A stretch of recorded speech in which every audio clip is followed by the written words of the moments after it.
Mostly, I was addicted to different things throughout life, but mostly started with your general marijuana and cigarettes and alcohol, and then about seventh grade started getting into Lortabs, and really realizing that that gave the kick that I was looking for.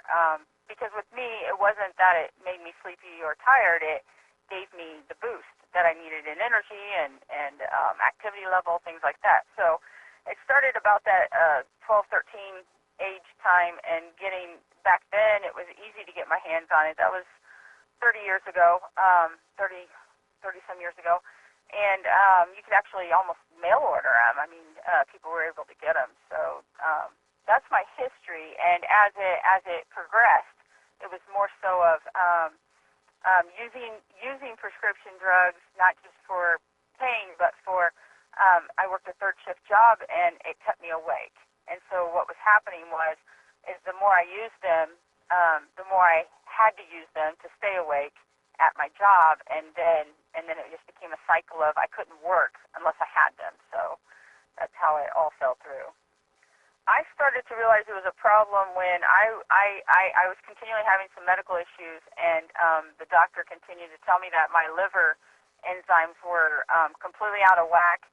And what was happening was she wanted to do a biopsy, and I was not telling her that I was addicted to these drugs. And then I noticed, it wasn't that I noticed, it was more so that I was finding reasons to get to the doctor and basically demanding they give me prescription medication, the painkillers, and they wouldn't do it. It was almost like they could tell that I was, demanding them to write me these prescriptions. So when I was buying them from people at work and finding people and realizing I was using people I was hanging out with the ones that I knew had prescriptions just so that they'd float me a couple because I had to have these things.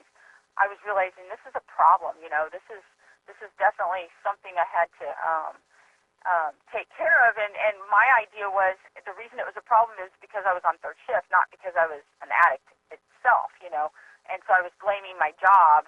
And once I got off that shift, I was able to come off of that, but I went directly onto something else.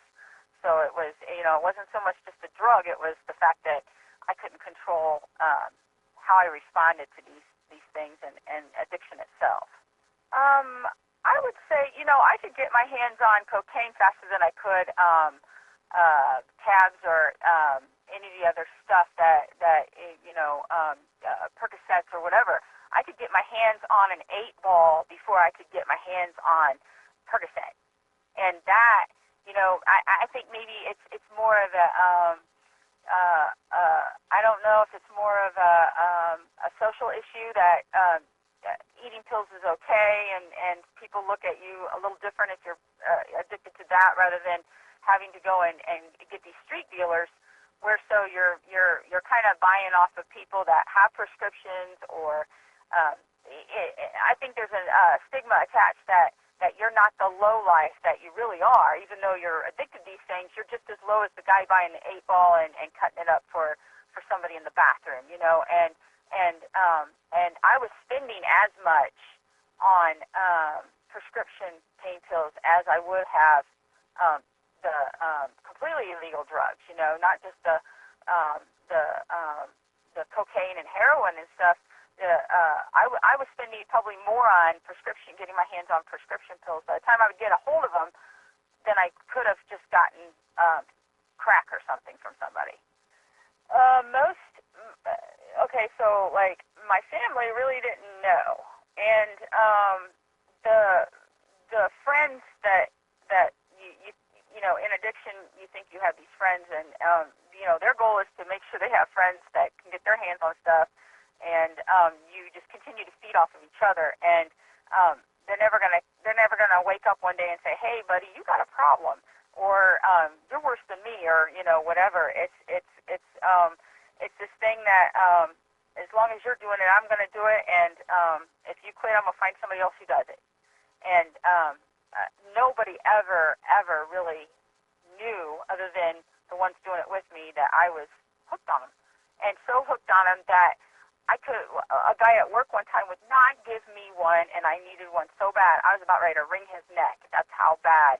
Um, and he was a good friend, and that's how bad it is. There's no love between people like that. So, um, yeah, nobody ever said a word. Wow, I finally got off prescription pills when I thought, the third shift was the problem. So I was able to get a bid on first shift and took a first shift position at my job. And I went straight to alcohol, and I was still using marijuana here and there, and so I was really drinking heavy, and some family issues happened, and I really started drinking even more, and smoking weed a little bit more, and I did some crazy things one night, and where you have a blackout, and you do these things, and you don't even know the next day. I was so scared the next day, I didn't know what I had done, and that was the wake up.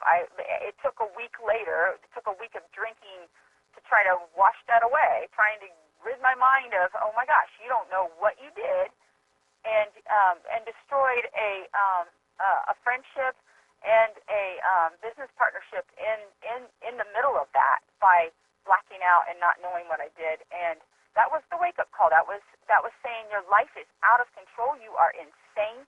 You are risking not only your life, you're risking your children's lives, you're risking your livelihood, you're risking all these things to chase the next high. And I had to seek out Narcotics Anonymous, and the thing is that it wasn't like I didn't even know that was an option because I've never considered myself an addict.